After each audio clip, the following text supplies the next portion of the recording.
요단강도 안 건넜는데 아직 여리고성이 무너져가지고 오늘 본문의 말씀은 여리고성 무너지기 바로 전에 있는 여호수아 3장 말씀입니다. 오늘부터 새로운 말씀의 주제를 가지고 말씀 나누게 될 터인데, 여러분 겸손한 마음으로 하나님의 말씀 앞에 나와 우리 인생을 향하신 하나님의 마음이 무엇인지 깊이 배우고 깨닫는 여러분 되시길 주님의 이름으로 축복합니다.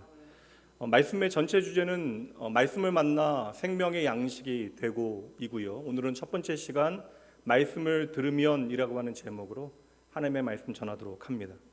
예배 마치고 저는 예배당 입구에서, 예배실 입구에서 성도님들 마지막 인사를 나누는데 짧은 시간 스쳐 지나가시면서 그럼에도 불구하고 말씀 은혜 받았습니다 라고 이야기하시고 가시는 분들 계시거든요. 고마운 분들이죠. 설교자들에게 응원하는 귀한 격려의 말씀 전해주시는데, 이제 인사 건네주시면 감사한 마음과 함께 속으로 이제 저는 좀 나름 짓궂은 생각을 할 때가 있습니다.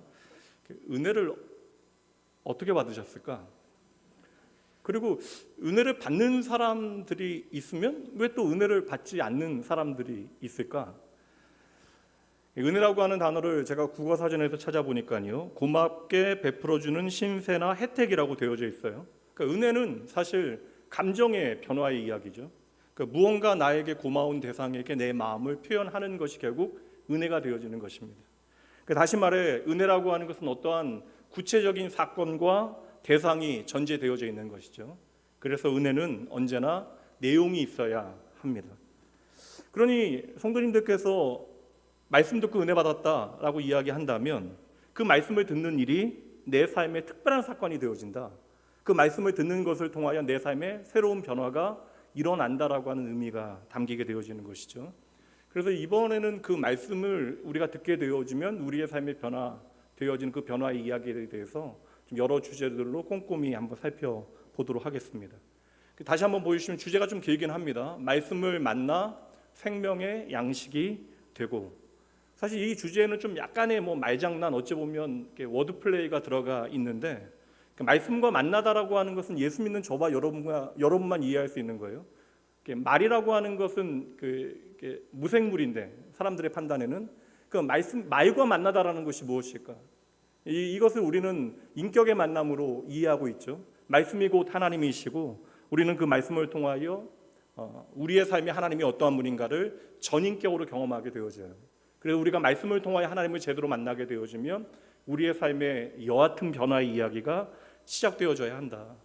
그래서 우리가 말씀을 제대로 듣게 되어지고 그 말씀을 만나게 되어지면 물이 포도주가 되어지는 것과 마찬가지로 우리의 삶의 모든 것이 변화되어져야 하는 것이죠.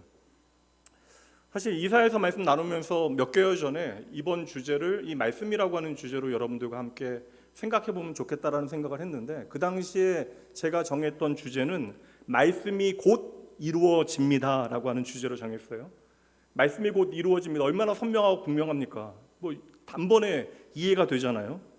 근데 이번에는 말씀이 이루어진 결과보다는 말씀이 이루어지는 과정 가운데 우리가 어찌 응답하여야 할 것인가, 그리고 말씀을 우리가 듣고 그 말씀을 우리의 삶에 이제 적용하게 되어지면 우리의 삶에 벌어지는 그 과정의 이야기가 무엇일까 좀 살펴보려고 하는 것이죠. 그래서 말씀은 곧 이루어집니다라고 정했다가 말씀과 만나 생명의 양식이 되고라고 하는 주제로 바꾸게 된 것입니다.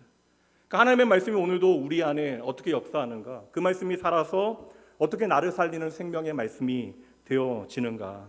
다시 한번 주제 보여주세요. 그래서 이게 사실 제가 워드플레이가 좀 있다 말씀드렸는데, 말씀과 만나에서 이 만나는 조우하다, 만나다라는 의미가 있지만 또 광야의 이스라엘 백성들을, 출애굽한 하나님의 백성 되어진 이스라엘 백성들에게 날마다 먹어야 했던 것 기억하시나요? 그 만나의 의미도 이 안에 담아봤습니다. 광야의 이스라엘 백성들에게 그 만나라고 하는 것은 무엇이에요? 그들의 필수적인 생존의 조건이 되어집니다. 그래서 오늘 하루를 살아가기 위해서는 나의 수고가 아니라 하늘로부터 내리는 그 만나를 거두는 일로부터, 죽는 일로부터 그 하루의 생명을 반드시 시작해야 하는 것이죠.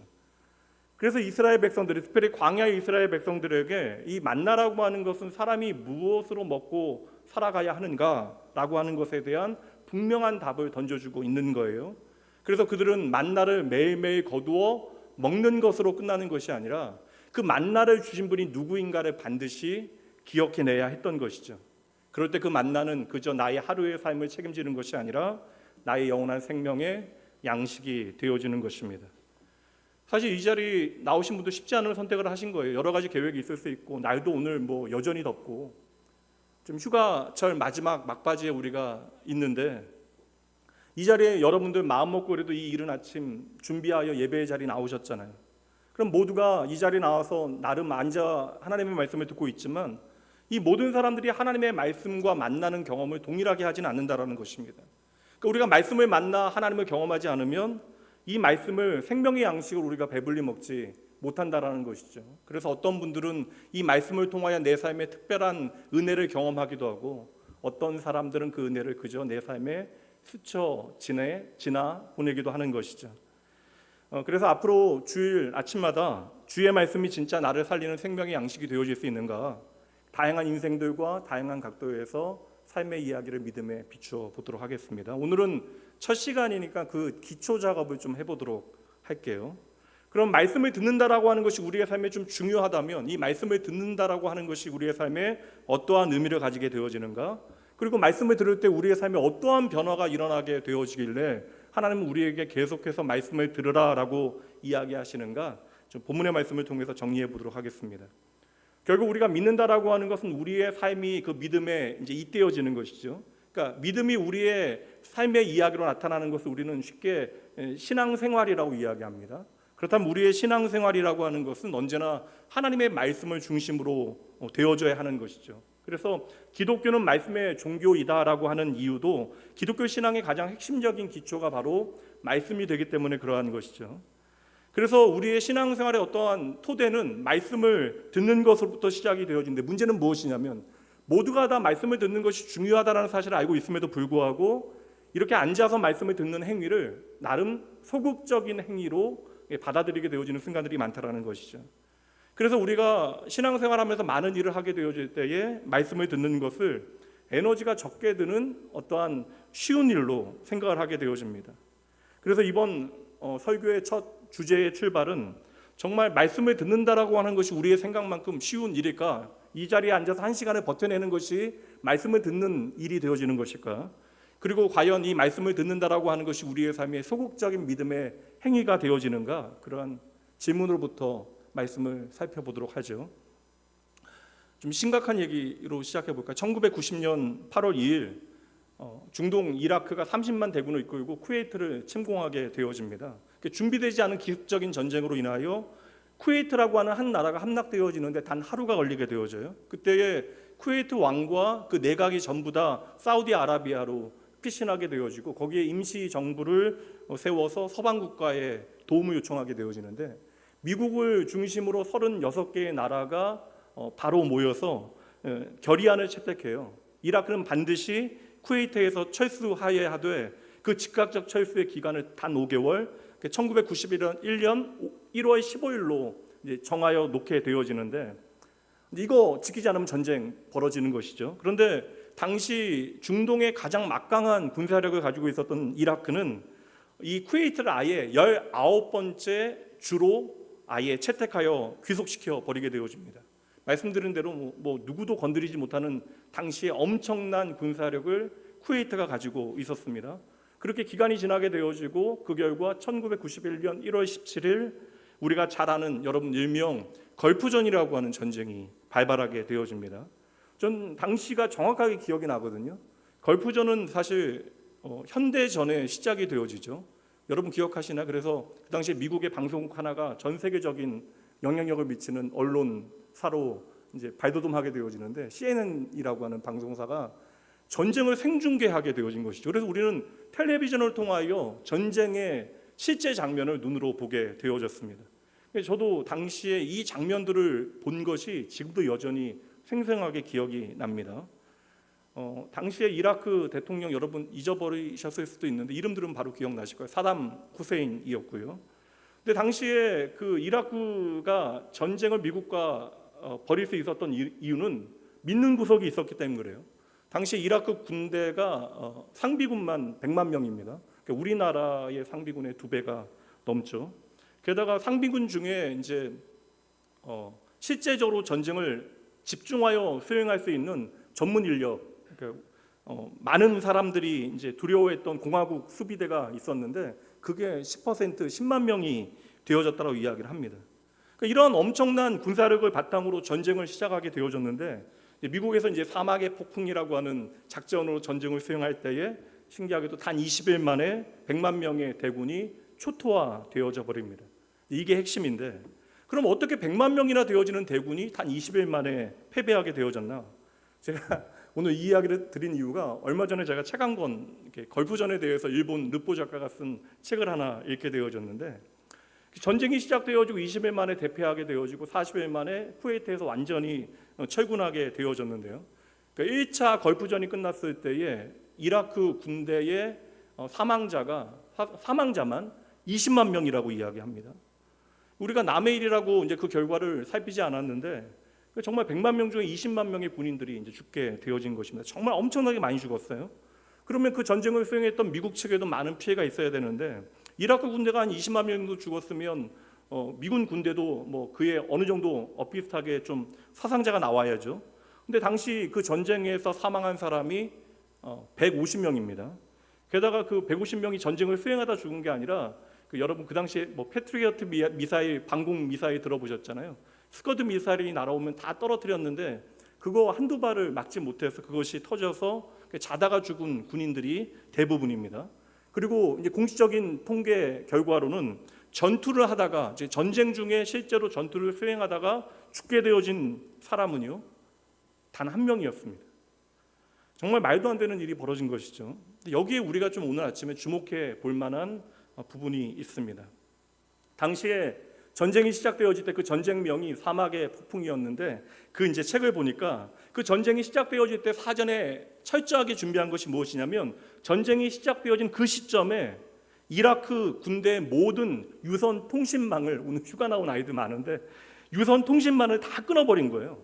그러니까 유선 통신망이 안 되니까 무선 통신을 통하여 작전을 하더라고 전쟁을 준비해야 되는데 미군에서 그것을 다 감청할 수 있게 되어지니까 주파수가 발생만 하면 거기에 폭탄을 날리게 되어집니다. 그 당시에 좀 민간인 희생이 있었던 이유도 개인 무전기를 사용한 그곳에 이제 폭탄이 떨어졌기 때문에 이제 사망자가 발생했던 것이죠. 여러분 잘 보세요. 싸울 수 있는 준비는 다 끝났어요. 병참도 있고 군사력도 충분한데 문제는 서로 소통할 수 없으니까, 통신할 수 없으니까 작전을 수행할 수 없는 것이죠. 그러니까 그 엄청나게 준비되어진 군대가 싸우지도 못하고 움직이지도 못하고 그냥 그 자리에서 수많은 패배의 결과를 낳게 되어진 것입니다. 그러니 참 웃기는 얘기인데 사실 전쟁이 생방송으로 중계되어지는 그 현대 전쟁 가운데 유선과 무선 통신이 불가능하니까 사람이 그 명령서를 가지고 전달해야 되는 일이 벌어지게 되어지니 그 전쟁 치루어질 수가 없는 것이죠. 제가 뭐 거창한 전쟁 이야기 드렸지만 결국 이 이야기는 우리에게 소통의 중요성이 얼마나 의미 있는가, 소통하는 것이 얼마나 중요한가에 대해서 말해주고 있어요. 우리가 전쟁 이야기할 때는 통신이라고 이야기하지만 우리의 일상에서는 그것을 소통이라고 말하게 되어지죠. 여러분 그럼 한번 생각해 보세요. 우리가 하나님의 말씀을 듣는다, 이 말씀을 듣는다라고 하는 것이 성경에서 너무나 중요하게 우리의 삶에 명령되어진다면 오늘도 우리의 삶을 향하여 하나님 끊임없이 말씀하시는 당신을 보여주고 계시다면 이 말씀을 듣는다라고 하는 이 행위를 제가 설명드린 소통의 관점, 전쟁에서는 그 통신이라고 하는 관점에서 바라보게 되어지면 우리가 이 말씀을 듣는 것을 결코 가볍게 생각해서는 안 되는 것이죠. 그러니 우리가 비록 이 자리에 소극적으로 이 자리에 앉아서 그저 말씀을 듣고 있는 것처럼 보이지만 말씀을 듣는 것은 결코 소극적인 행위가 되는 것이 아닙니다.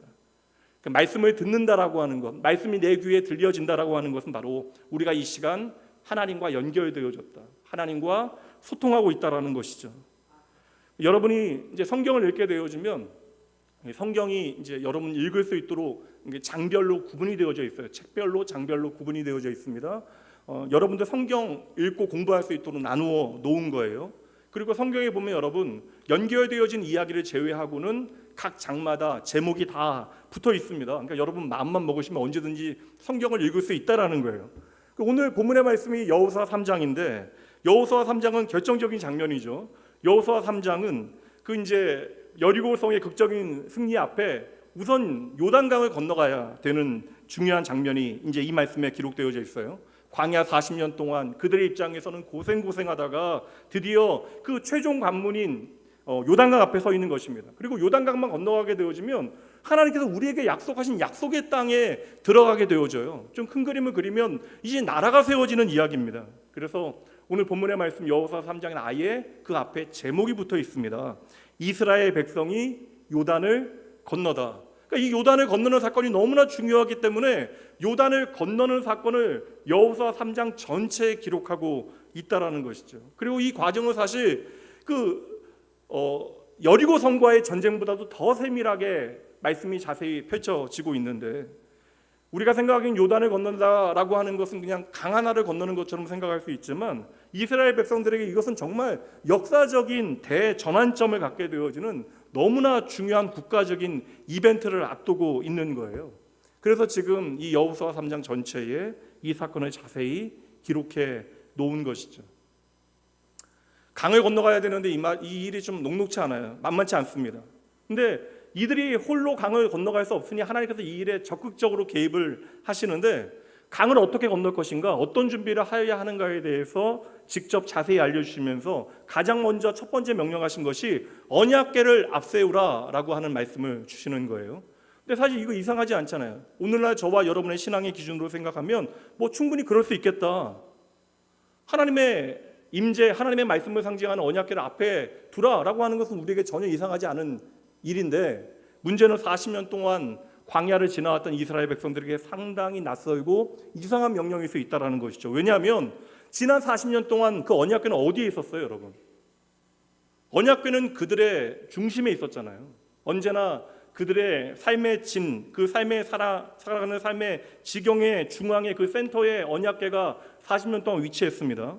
이것은 하나님께서 너희 가운데 계시다, 너희가 바라보아야 하는 것이 무엇인가, 그 언약궤가 얼마나 중요한가에 대한 의미도 있고, 그 언약궤를 중심으로 이스라엘 백성들이 감싸고 다녔는데, 이제 가나안 땅에 들어가게 되어지는 그 마지막 그 관문 요단강을 건너야 하는 이때에 하나님께서는 그 언약궤를 중심에 두는 것이 아니라 뭐라고요? 맨 앞에 두라라고 말씀을 하시는 거예요. 그리고 나서 여기에 세부 규칙을 말씀해 주시는데 이어지는 말씀입니다. 3절부터 볼게요. 우선 이 말씀, 백성에게 명령하여 이르되 너희는 레위 사람 제사장들이 너희 하나님 여호와의 언약궤 매는 것을 보거든 너희가 있는 곳을 떠나 그곳을 따르라. 그 자리에 머물러 있던 언약궤를 이제 사람들이 메고 움직일 수 있도록 특별히 구별된 제사장을 통하여 어깨에 매도록 하셨어요. 그리고 나서 언약궤를 앞세워라 하시고는 평소와는 다른 명령을 주시는데 4절 말씀 봅니다. 그러나 너희와 그 사이 거리가 2000규빗쯤 되게 하고 그것에 가까이 하지는 말라. 그리하면 너희가 행할 길을 알리니 너희가 이전에 이 길을 지나보지 못하였음이라 하리라. 그냥 말씀 보여주세요. 왔다 갔다 하지 마시고 보세요. 언약궤를 가장 앞에 두어라, 언약궤를 앞에 두라라고 명령하시면서 거리까지 지정해 주십니다. 익숙하지 않을 수 있지만 얼마나 되는 거리예요? 2000규빗이라고 되어 있습니다. 뭐 2000규빗 환산하면 900m가 넘는 거리예요. 약 1km 정도 되는 거리로 여러분 그냥 편하게 생각하시면 됩니다. 쉽게 얘기해서 여러분 1km 앞에 있는 언약궤 그 앞에 두고 그 언약궤 바라보라, 그 언약궤 따라가라. 그리고 나서 나오는 말씀이 2000규빗쯤 되게 하고 그것에 가까이 하지는 말라. 그러면 그 앞에 1km 앞에 언약궤를 두는 이유가 언약궤는 거룩하니까 가까이 하지 못하게 하는 것이 하나님의 목적일까? 이건 아닌 것 같아요. 이건 아닌 것 같습니다. 언약궤를 그들이 만질 수는 없죠. 그러니까 그들 가운데 언약궤가 주어진 것이 하나님의 감당 못할 은혜이긴 하지만 언약궤는 그들 가운데 언제나 있었습니다. 그러니까 지난 40년의 역사 가운데 언약궤는 나와 함께 하시는 하나님을 경험하게 만드는, 그래서 그들의 삶의 중심에 언제나 놓여 있었던 것. 그러니 언약궤를 가까이 하지 말라, 멀리 두라, 이것은 하나님의 목적은 분명 아니죠. 한번 여러분 좀 그림을 한번 그려보세요. 이스라엘 백성들이 지금 얼마나 많은 사람들일까? 장정만 여러분 60만 명이래요. 그럼 최소한 100만 명은 넘는 것이고, 조금만 우리가 산술적인 계산을 하면 그 인원은 200만 명이 넘는 인원일 수도 있다는 것입니다. 이렇게 많은 사람들이 광야를 움직이게 되어질 때 모든 사람들이 그 언약궤를 볼 수 있는 실제적인 위치가 어디였을까? 아마도 이 정도는 되어야 하는 것이죠. 1km 정도는 앞서 그 언약궤가 놓여져 있어야 이 언약궤를 우리가 따라가고 있다는 사실을 모든 하나님의 백성들이 알게 되어집니다. 이것은 저의 판단이 아니라 이어지는 말씀에 보면, 그래서 하나님께서 이 명령을 여호수아와 리더들에게만 주시는 것이 아니라 일부러 야무지고 똑똑한 사람들 뽑아서 이 일을 모든 백성들에게 찾아가서 일일이 하나하나 알리게 되는 거예요. 이 앞에 언약궤가 놓일 것이다. 그리고 너희는 언약궤를 바라보고 따라가라. 그래서 이 언약궤를 가까이 하지 않는 것이 목적이 아니라, 보세요, 목적이 아니라 4절 계속 보면 그리하면 너희가 행할 길을 알게 되어질 것이다. 이제 여러분 보이시죠?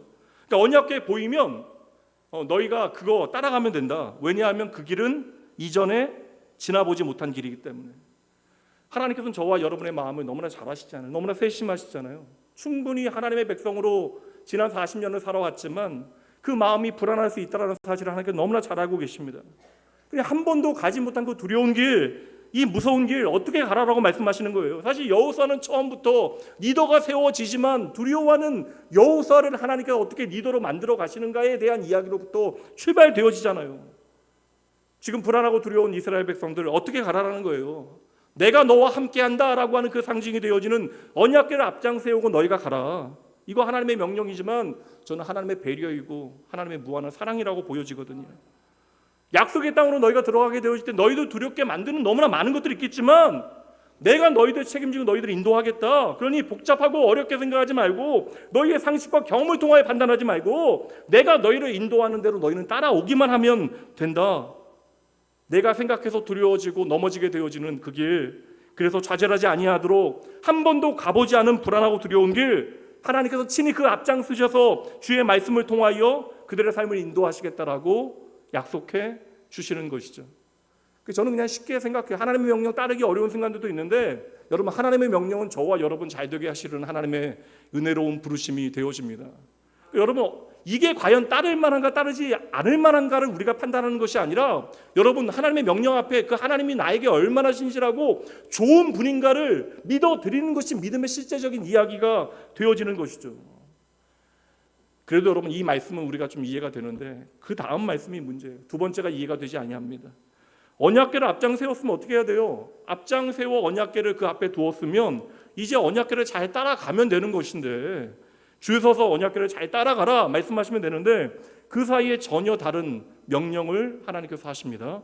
그게 오늘 말씀의 핵심이에요. 9절 함께 읽어봅니다. 여호수아가 이스라엘 자손에게 이르되 이리 와서 너희의 하나님 여호와의 말씀을 들으라 하고, 이제 너희는 먼저 와서 여호와의 말씀, 하나님의 말씀을 들으라. 언약궤 앞장 세우게 하시고 그 언약궤 이제 잘 따라가면 되는데, 행렬대로 언약궤 따라가면 되어야 하는데 하나님께 그 언약궤 따라가기 전에 중간에 중요한 명령 하나를 더 담아 놓으셨는데 그게 뭐예요? 먼저 너희는 나에게 와서 나의 말을 들어라.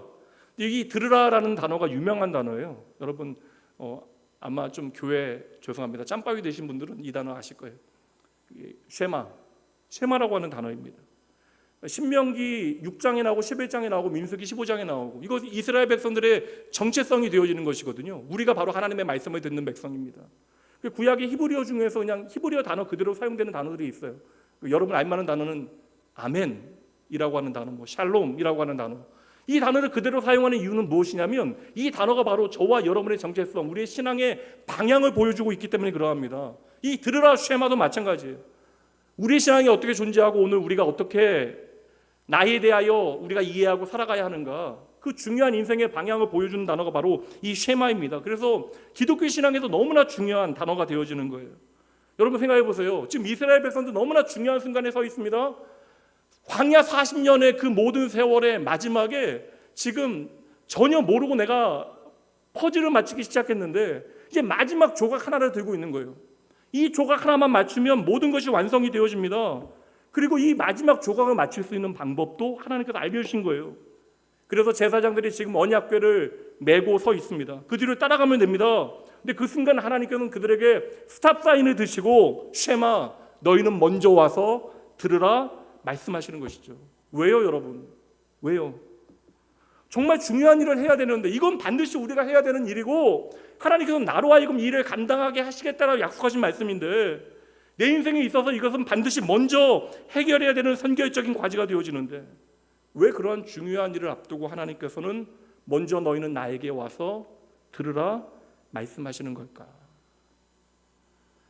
오늘은 이 말씀 푸는 것으로 말씀을 나눌게요. 하나님의 말씀을 듣게 되어진 우리의 삶에 어떠한 일이 벌어지는가? 두 가지 벌어지는데 그 첫 번째는요, 우리가 하나님의 말씀을 듣게 되어지면 하나님께서 내 삶에 개입하신다는 사실을 우리가 확인하게 되어져요. 이게 참 놀라운 일이거든요. 하나님은 하나님의 백성들의 삶에 개입하시는데 하나님의 말씀을 듣지 않으면, 반대로 생각하면 하나님이 내 삶에 개입하시는 것을 내가 확인할 수 없습니다. 하나님의 은혜가 내 삶을 관통하고 지나가도 우리가 하나님의 말씀과 함께 그 사건을 바라보지 않으면 그것이 하나님의 은혜이고 하나님의 사랑이라는 사실을 우리가 알지 못하는 것이죠. 오늘 왜 우리의 삶에 믿음이 자라나지 않는가? 여러분, 시기 문제입니까? 때 문제예요? 환경 문제예요? 팬데믹 상황을 지나가고 있어 이게 다 당연한 일이 되어졌습니까? 왜 오늘 우리의 삶에 내가 믿는 믿음이 살아있는 믿음의 실제적인 역사들을 만들어내지 못하는가에 대한 답이 되어지는 것이죠. 우리가 하나님의 말씀을 듣게 되어질 때 하나님은 내 삶의 현장에 개입하신다라는 거예요. 내가 하나님의 말씀을 들으면 그 말씀이 우리의 삶의 실제적인 하나님의 역사로 나타나기 시작한다라는 것이죠. 제가 처음에 전쟁 이야기 드렸는데 이 책을 읽으면서 전 사실 은혜 받았어요. 좀 전쟁의 참상, 진짜 이 땅에 전쟁은 없어야 된다는 생각도 하게 되어졌지만 제가 이 전쟁에 대한 책을 읽으면서 이게 하나님과 우리가 연결되어지는 것이, 그리고 그 말씀이 우리의 삶에 와닿는 것이 얼마나 중요한가. 전쟁이 시작되면 여러분, 통신량이 가장 먼저 급증하게 늘어나요. 사실 우리나라는 세계 유일의 분단 국가이고 우리가 실감하지 못하지만 여전히 휴전 상태에 있습니다. 그래서 때로는 우리가 좀 전쟁 나는 거 아닌가. 얼마 전에도 위성체 발사하는 것 때문에 새벽 아침에 서울 지역 난리 났잖아요. 그러니까 우리가 이거 이러다가 전쟁 나는 거 아닌가라고 두려워하게 되어지는 순간들이 있습니다. 근데 우리는 전쟁 날 것 같은데 막상 정부나 국방부는 그때 아무런 조치도 하지 않아요. 근데 우리가 보기에는 아무 문제 없고 평안해 보이는데 갑자기 국방부에서 데프콘이나 진돗개 같은 거 비상 그런 상황을 발령하는 경우들이 있습니다. 제가 군 생활할 때 사단 사령부의 전방 사단 사령부의 통신병과로 사단 작전병으로 일을 했거든요. 그래 아무래도 이제 사단 작전병은 1급 비밀 취급 인가증을 가지고 있습니다. 전쟁이 일어나면 어떻게 해야 되는가 그런 것들까지 다 담당하고 여러 가지 그런 것들을 이제 해야 되는 일이 그 일이기 때문에요. 근데 제가 그때 사단 작전병으로 있을 때 이제 들었던 얘기 중에 하나가 평상시보다 이게 정보량이 너무나 많아지면, 통신량이 많아지면 이건 전쟁이 일어날 가능성이 높아진다는 거예요. 그래서 지금 어느 정도는 제가 어느 정도 기준으로 보는지 모르겠지만 평상시보다 한 7배에서 15배 정도 이렇게 통신량이 늘어나게 되어지면 이게 전쟁은 거의 일어나게 되어진다라는 겁니다. 그러니까 전쟁이 일어나기 전에는 통신량이 먼저 증가하게 되어지는 것이죠. 그래서 저와 여러분은 여러 이렇게 정황들을 알 수 없으니까 이게 모르지만 군에서는 아무래도 이제 감청 작업들을 이제 하고 있으니까 이게 통신량이 늘어나게 되어지거나 그러한 일들이 발생하게 되어지면 이거 위험한 상황이다. 그러니까 전쟁은 벌어지지 않더라도 어떠한 유사한 작전들이 수행되고 있다라는 것을 알게 되어지는 것이죠. 이것은 좀 부정적인 경우이긴 하지만 하나님과 저와 여러분의 관계도 마찬가지라는 거예요. 그러니까 하나님과 우리 사이에 이렇게 말씀드린 데 얘기하면 통신량이 늘어나게 되어지면 일이 벌어진다라는 거예요. 이건 좋은 의미의 사건이 벌어진다라는 것이죠. 그러니까 우리가 하나님과 연결되어지고 하나님과 통화량이 늘어나게 되어지면 우리의 삶에 하나님께서 일으키시는 크고 비밀한 일들을 나의 눈으로 확인하기 시작하는 것입니다. 근데 문제는 무엇이냐면 하나님과 우리 사이의 통화량이 우리 때문에 조절되어지는 순간들이 너무나 많다라는 것이죠. 여러분, 하나님은 오늘도 나에게 변함없이 말씀하고 계시면 믿으시죠? 하나님은 오늘도 변함없이 나에게 말씀하시는데 그 하나님은 나의 마음의 주인이시잖아요. 근데 그 하나님은 그냥 문을 벌컥 열고, 여러분 자녀들 문 막 열고 그 자녀를 노엽게 하시잖아요. 그거 다르게 주님께서는 내 마음의 주인이시지만 언제나 문 밖에 서서 문을 두드리시는 하나님. 그래서 그 하나님을, 그 예수님을 요한계시록에서는 문을 두드리시는 하나님으로, 끊임없이 문을 두드리시는 하나님. 그래서 우리가 그 문을 열기만 하면 하나님의 음성을 듣게 되어진다라고 말씀하고 있잖아요. 이것은 믿지 않는 자들을 향한 것이 아니라 교회들을 향한 말씀이거든요. 그러니까 하나님이 언제나 저와 여러분에게 말씀하시니까 우리는 언제나 내 마음의 문을 열고 하나님 말씀을 듣기만 하면 된다는 거예요. 여러분, 단 한 번도 하나님의 주파수는 변한 적이 없습니다. 그러니까 저와 여러분 사이에 하나님의 주파수는 하나님의 고정 주파수, 변하지가 않아요. 그러니까 날마다 매 순간 하나님은 우리에게 말씀하십니다. 근데 우리는 하나님께 주파수를 맞추지 않고 날마다 그냥 바꾸면서 사는 것이죠. 그러니 여러분, 우리가 우리의 주파수를 하나님께 맞추기만 하면 우리의 삶을 향한 하나님의 그 마음이 무엇인지를 말씀을 통해서 우리는 늘 깨달을 수 있습니다. 여러분, 우리가 늘 언제나 얘기하는 게 뭐예요? 저와 여러분의 삶에 하나님께서 크고 아름다운 계획을 가지고 계시는 것을 여러분 믿으세요? 하나님이 저와 여러분을 향한 아름다운 계획을 가지고 계십니다. 여러분 믿으십니까? 근데 믿는데 여러분 참 어렵죠. 왜 어려워요? 하나님께서 크고 아름다운 계획을 가지고 계십니다. 아멘. 하지만 막상 내 삶의 자리에 벌어지는 일들이 얼마나 심각하고 비극적인 이야기들이에요. 청년들도 나눠서 이번에 뭐 Q&A 제가 잠깐 들려서 아이들과 한 2시간 정도 그냥 무엇이든 물어보세요 시간 갔는데, 아이들은 이런 고민들이 있거든요. 하나님이 살아계시다면 이 땅에 벌어지는 일들에 대하여, 내 삶에 벌어지는 일들에 대하여, 이해할 수 없는 그 모든 일들에 대하여, 그러니 하나님께서 나를 향하여 좋은 계획을 가지고 계십니다라고 고백하지만 막상 내 삶의 자리에서 하나님께서 과연 나를 향하여 좋은 계획을 가지고 계실까라고 의심하게 되어지는 순간들이 있다는 것이죠. 오늘 말씀으로 그 문제에 대한 답을 찾아보자면, 하나님께서 아무리 저와 여러분을 향하여 완벽한 작전을 세워놓는다 할지라도 저와 여러분이 그 하나님의 말씀 듣지 아니하면, 오늘 말씀대로 하나님과의 통신이 제대로 연결되어져 있지 않으면 하나님은 하나님의 일을 우리의 삶 가운데 이루어내실 수 없고, 또 우리는 그 하나님의 일하심을 나의 눈으로 확인할 수 없는 것입니다. 하나님이 일하셔도 우리가 그것을 하나님의 일하심으로 바라보지 못하면 그것은 의미 없는 일이 되어지는 것이죠. 그래서 하나님은 당신이 일하시는 가장 좋은 때를 정해놓으셨어요. 오늘 말씀을 해석하자면 하나님이 일하시기 가장 좋은 때는요, 저와 여러분이 하나님의 말씀 제대로 들을 때입니다. 우리가 들어야 하나님이 일하시는 것을 나의 눈으로 보기 때문에 그 하나님을 향한 우리의 신앙 고백이 진실해지기 때문에, 그래서 말씀을 듣는 것은 정말 중요한 일. 그러니 말씀을 듣는 일이 어떻게 여러분 그저 우리가 할 수 있는 가장 소극적인 믿음의 행위가 되어질 수 있습니까? 내가 교회 안에 다른 것은 못하지만 그냥 이 자리에 나와서 그냥 말씀은 들을 수 있지, 그게 아니라는 거예요. 여러분, 말씀을 듣는 것으로부터 우리의 신앙의 모든 이야기는 시작이 되어지는 것입니다. 요즘 사실 지난주에만 장례가 교회에 2개 있었고 또 제 가까운 목사님, 선교사님 장례가 있었어요. 사실 이게 믿는 가정들의 장례는 가서도 참 감사한 고백들이 그 안에 소망으로 나누어지지만, 근데 지금 시간이 지나면서 이게 당연한 게 당연하지 않게 되어지죠. 이제 뭐 1세대, 2세대, 3세대 지나가면서 신앙생활 안 하는 가정들이 너무나 많아요. 그러니까 부모님들 너무나 신앙생활 열심히 잘하셔도 자녀들이 교회 안 나가는 가정들이 너무나 많이 있습니다. 그러면 부모님들은 답답하죠. 적어도 예수 믿어야 되는데 신앙생활 하지 않으면 부모 가슴이 정말 그냥 답답합니다. 근데 매주일마다 아이들 교회 안 가는 문제로 싸운다는데 이게 사실 답이 될까요? 아침에 그렇게 피 터지게 싸우고 나면 나도 이제 지치게 되어지고 예배 와서도 예배 방해되어집니다. 더 솔직히 말하면 예배 망치게 되어지죠. 근데 여러분, 먼저 좀 생각을 바꾸세요. 그것도 하나님 앞에 맡겨놓으세요. 여러분 잘 들으세요. 여러분이 먼저 이 듣는 자리를 여러분의 생명과 같이 여기시는 일로부터 시작하셔야 돼요. 내가 하나님의 말씀을 듣는 공적 예배의 자리를 소중히 여기지 아니하고 내가 홀로 있는 그 순간 하나님을 어떻게 예배할 수 있겠습니까? 그러니까 여러분, 하나님을 향한 공적 예배, 공동체 예배의 시간을 우리가 소중히 여기고서 이것을 우리의 삶의 중심에 두면 내 사랑하는 자녀들을 위하여 내가 무엇을 해야 하는가에 대한 답이 분명해지는 것이죠.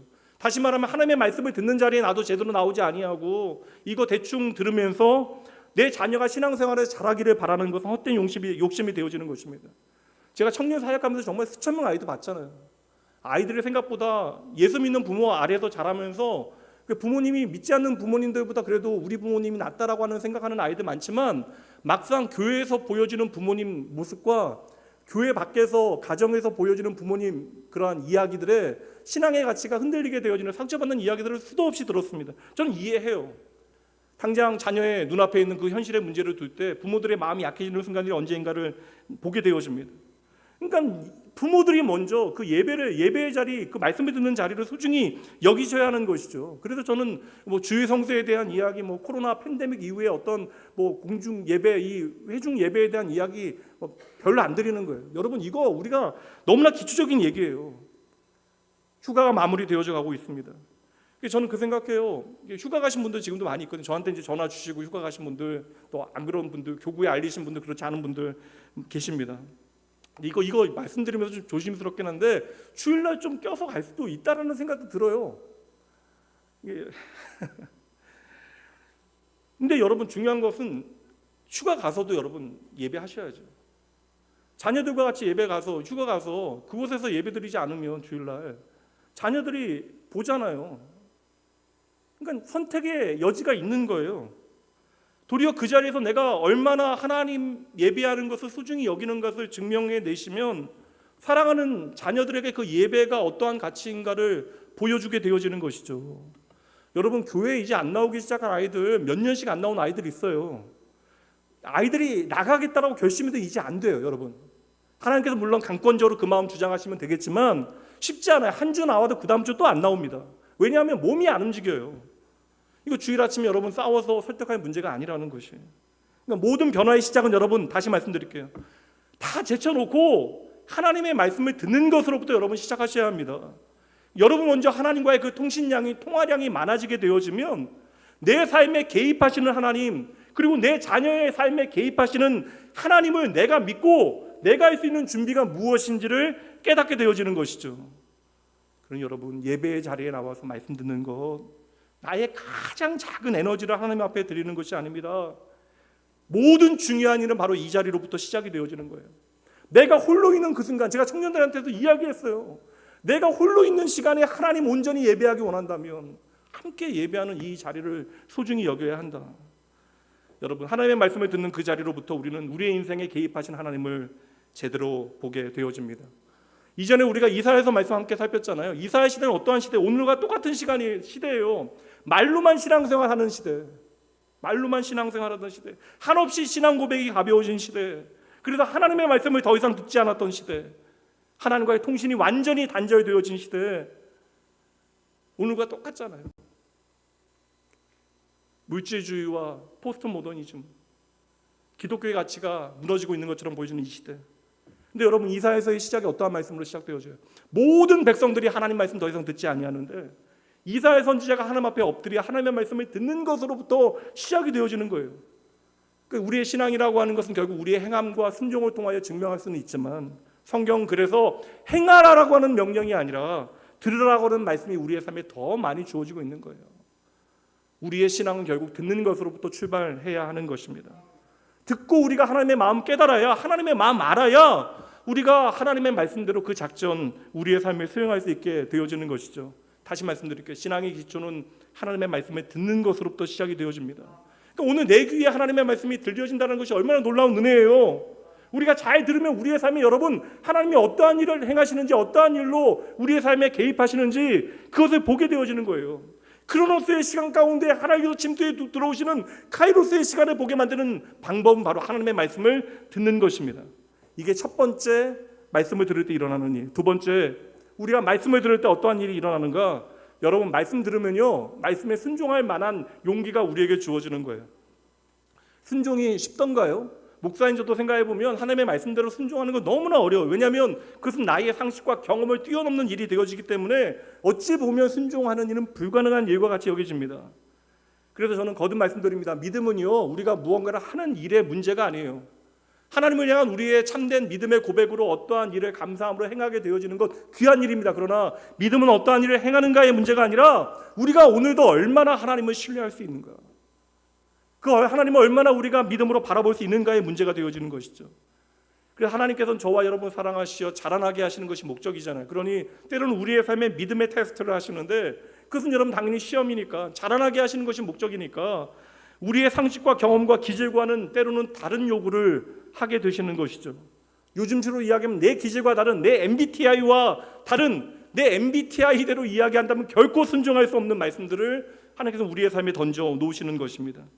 그래서 여러분 순종은요 우리가 생각한다라고 되는 게 아니에요. 저절로 되는 것이 아닙니다. 순종에는 여러분 용기가 필요합니다. 그 순종할 수 있는 용기가 어떻게 주어져요? 하나님의 말씀을 들을 때 우리에게 생기는 것이죠. 이제 요단강 건너가고 나면 여러분 노래했던 여리고성 이야기가 나와요. 이거 참 좋아요. 오늘 찬양 막 되게 힘차게 부르셨으니까 뭔가 한 것 같지만 한 게 없어요 사실. 하나님께서 일부러 그곳으로 인도하시잖아요. 그럼 저는 이것도 이해가 안 돼요. 왜 하나님은 좀 쉬운 곳으로 인도하지 아니하시고 가나안 땅에 들어가는 곳에 있어서 가장 어려운 쪽으로 서쪽으로 일부러 돌려서 돌아오게 하셨을까? 요단강도 가장 건너기 어려운 곳, 그리고 처음 만나게 되어지는 그 성도 가장 넘기 어려운, 하필이면 지금 역사에도 남아있는, 고고학적 증거로 남아있는 가나안에서 가장 튼튼하고 외벽과 내벽으로 세워져 있는 강한 성인 여리고성을 하나님께서 처음 만나게 하셨다는 것이죠. 이게 하나님 어찌 보면 좀 짓궂은 면이 있으신 것 같아요. 그 여리고성 어떻게 무너져요, 여러분?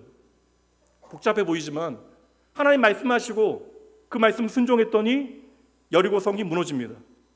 전쟁을 해야 되는데, 이거 사실 여러분 죄송합니다. 전쟁을 해야 되는 게 돌아버리는 이야기예요. 하나님 말씀은 다 진짜 돌기도 하지만 하루에 한 바퀴씩 성을 돕니다. 매일매일 돌다가 마지막 7번째 날에 7바퀴를 돌게 되어져요. 근데 여러분 이게 이해가 되냐고요? 이런 병법이 어디 있어요? 상식과 경험과 이런 거 명함도 내미지 못하는 이야기. 게다가 여러분 전쟁 앞두고 전쟁력을 일부러 전투력을 상실시키는 할례를 행하는 일들까지 말이 되는 것 아무것도 없어요. 근데 이스라엘 백성들 어떻게 합니까? 순종하잖아요. 어떻게 순종해요? 하나님의 말씀을 듣고 하나님의 작전을 다 들었거든요. 하나님의 약속을 들었고 그 모든 세부 규정들까지, 수행 명령들까지 다 알게 되어지니까 그들은 그 말씀대로 순종할 수 있었던 것이에요. 여러분 질문 드립니다. 홍해가 건너기 어렵겠어요? 요단강이 건너기 어렵겠어요? 어렵죠. 이러면 벌써 질문이 뭔가 의도가 있는 것 같고. 여러분 홍해가 건너기 어렵겠어요? 요단강이 건너기 어렵겠어요? 빨리 대답하셔야지. 끝나요. 둘 중에 하나죠. 홍해가 건너기 어렵겠어요? 요단강이 건너기 어렵겠어요? 홍해가 건너기 어렵잖아요. 뭐 그냥 봐도 바다고 이거는 강이라고 이야기하니까 이게 우리의 상식이죠.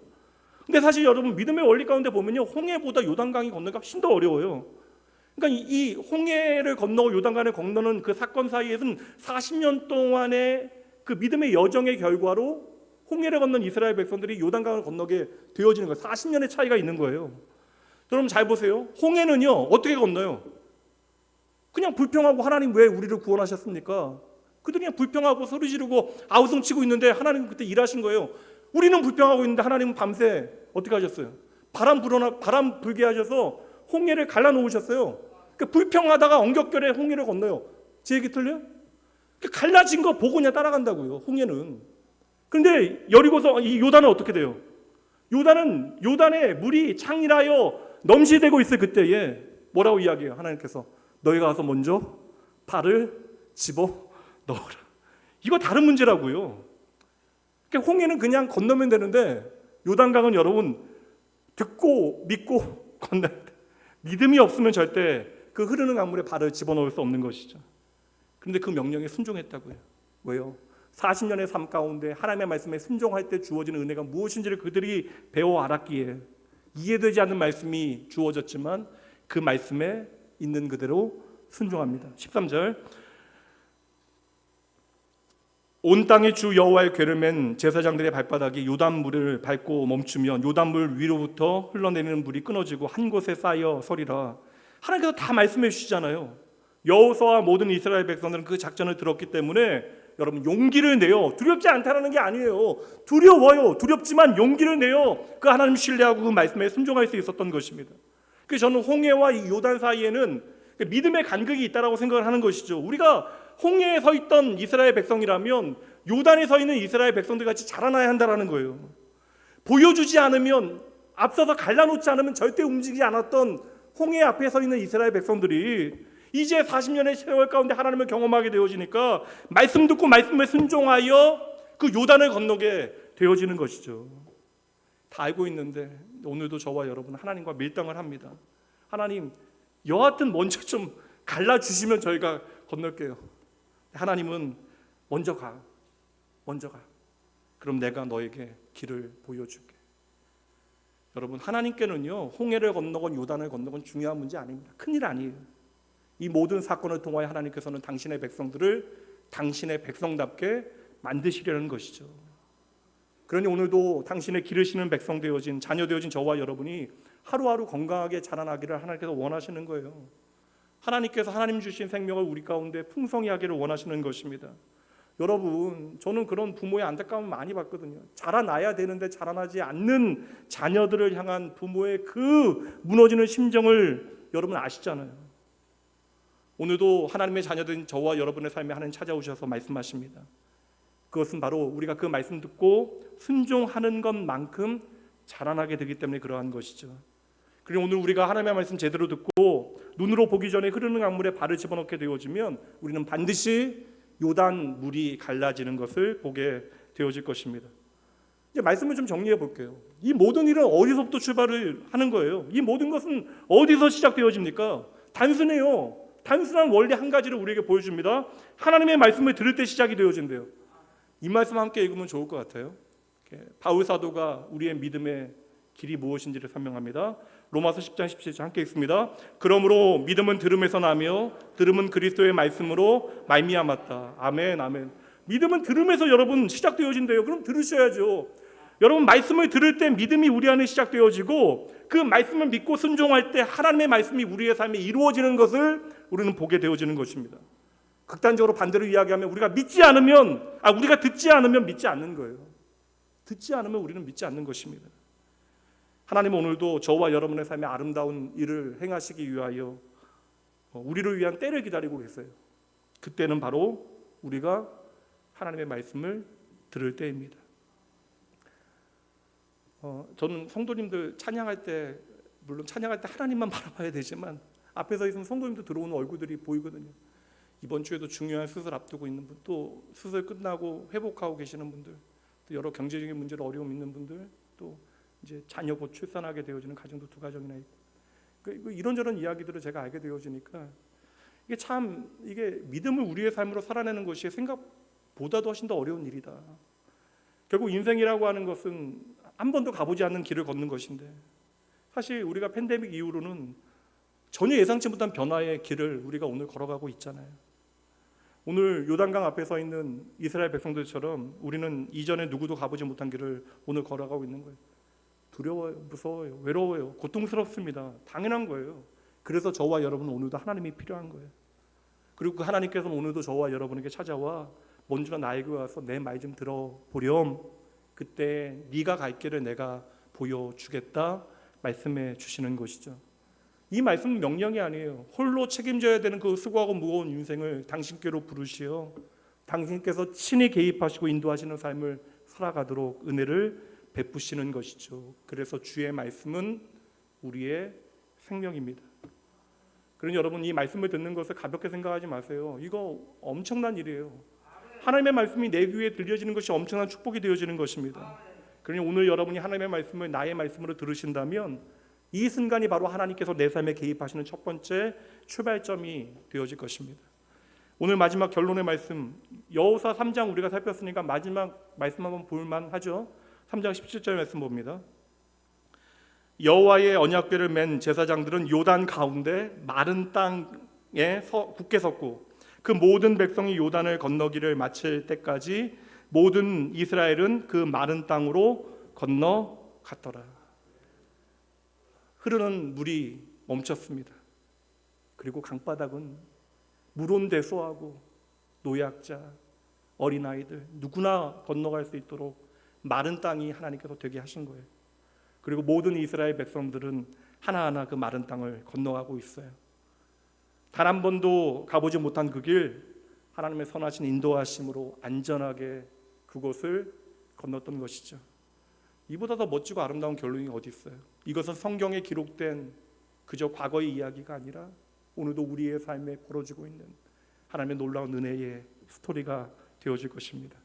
그럼 여러분 하나님의 말씀을 제대로 듣는 것으로부터 시작하시면 돼요. 말씀 들으면요 모든 것은 변합니다. 이것이 오늘 여러분과 나누려고 하는 한 가지 중요한 메시지이고 이거 붙으시면 돼요. 한 번도 가보지 못한 인생의 길 두려워할 수 있으나 주의 말씀과 함께 하나님의 그 놀라운 은혜의 현장의 주인공으로 마음껏 하나님의 일하심을 여러분 찬양하시고요. 그리고 주님의 이름으로 내가 책임질 수 없는 그 내일을 책임지신 하나님 풍성히 경험하시는 여러분 모두가 되어주시길 주님의 이름으로 축복합니다. 잠시 기도할게요. 하나님, 나의 사랑하는 아버지, 나에게 허락하시는 말씀을 통하여 아버지의 마음 깨닫게 하여 주시옵소서. 그리하여 그 말씀이 우리의 삶에 살아있는 오늘의 능력되게 하여 주시옵소서. 아버지요, 하나님 아버지의 말씀을 듣는 것은 가장 소극적인 행위가 아니라 하나님을 움직이는 가장 적극적이고 강력한 믿음임을 깨닫게 하십니다. 하나님 앞에 나와 말씀을 듣는 일이 얼마나 중요한 일인가를 저희도 잊지 말게 하시고, 언제나 하나님 앞에 나와 그 말씀 듣는 일에 열심내게 하여 주시옵소서. 오늘도 하나님 말씀하시고 저희들 그 말씀 들었습니다. 주여, 내 삶에 오시어 개입하여 주시고 한 번도 가보지 아니한 인생의 길 걷게 되어질 그 순간 하나님의 임재와 동행으로 말미암아 저희들 용기 내고 승리하게 하여 주시옵소서. 새로운 한 주도 오직 주의 은혜와 진리 안에 거하게 하실 여호와 하나님 신뢰하며 우리 인생의 최고 되신 더할 수 없이 아름다운 이름 예수님 이름으로 축복하며 간절히 기도합니다. 오늘은 좀 특별히 오늘부터 매달 세 번째 주일은 예배 특송, 헌금 봉헌 특송하게 되어지는데, 오늘 특별히 우리 김영미 교수님, 우리 권사님 오셔서 첫 번째 오늘 이 아름다운 찬양으로 우리의 신앙의 고백 함께 하나님 앞에 올려드리는 귀한 시간 갖도록 하겠습니다. 아름다운 찬양을 통하여 그 믿음의 고백을 함께 여러분의 고백으로 고백하시고요. 또한 여러분의 아름다운 결단이 하나님 앞에 드려지는 시간 되어지기 원합니다. 헌금 봉헌합니다.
감사합니다. 기도하죠. 하나님, 나의 사랑하는 아버지, 모든 것이 하나님의 은혜임을 이 시간 정직하게 고백합니다.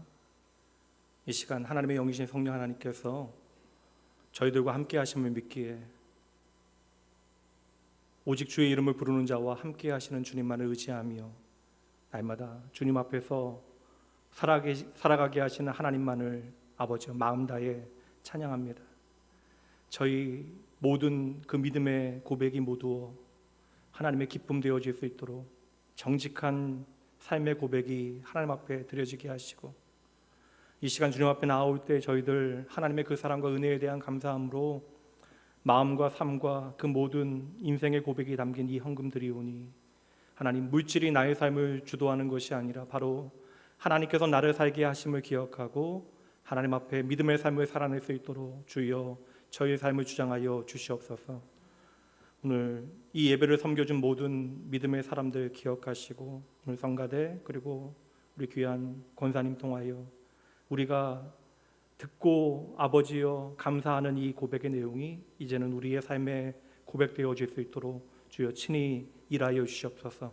간절한 마음으로 주님께 드린 사랑하는 주의 백성들 축복하시고, 모든 삶의 자리에서 주님의 뜻을 발견하고 따를 수 있는 지혜를 더하시고, 그래야 이들의 삶이 하나님의 축복의 통로, 하나님의 기쁨과 자랑되어질 수 있도록 주여 친히 일하여 주시옵소서. 감사드리며 우리의 생명 되신 예수님 이름, 그 아름다운 이름으로 축복하며 간절히 기도합니다.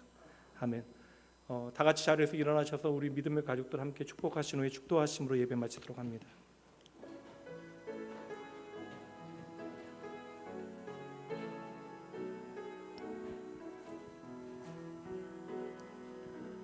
평화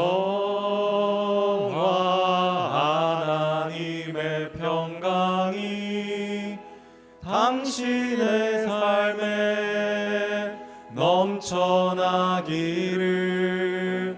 평화 하나님의 평강이 당신의 삶에 가득하기를 축복합니다. 이제는 우리 주 예수 그리스도의 은혜와 하나님의 사랑하심 성령 하나님이 함께 하심이 오늘부터 새롭게 하나님의 은혜를 나의 삶의 이야기로 살아내기 위하여 한 번도 걸어가지 못한 내 인생의 모든 순간에 먼저 하나님 앞에 나와 그 말씀 잘 듣고 용기 내어 그 말씀 순종하며 하나님께서 친히 개입하시는 놀라운 삶의 역사의 이야기를 내 삶의 이야기로 살아내기를 소원하고 결단하는 모든 주의 사랑하는 백성들 위해, 이들의 가정과 일터와 자녀 위해, 그리고 이들을 통하여 이루실 하나님의 크고 아름다운 일들 위해, 그리고 귀한 모양으로 오늘 예배를 섬긴 이들, 그리고 연약함의 자리에서 하나님의 회복의 은혜만을 갈망하고 있는 주의 사랑하는 자녀들 위해 지금부터 영원까지 함께 있을지어다. 아멘.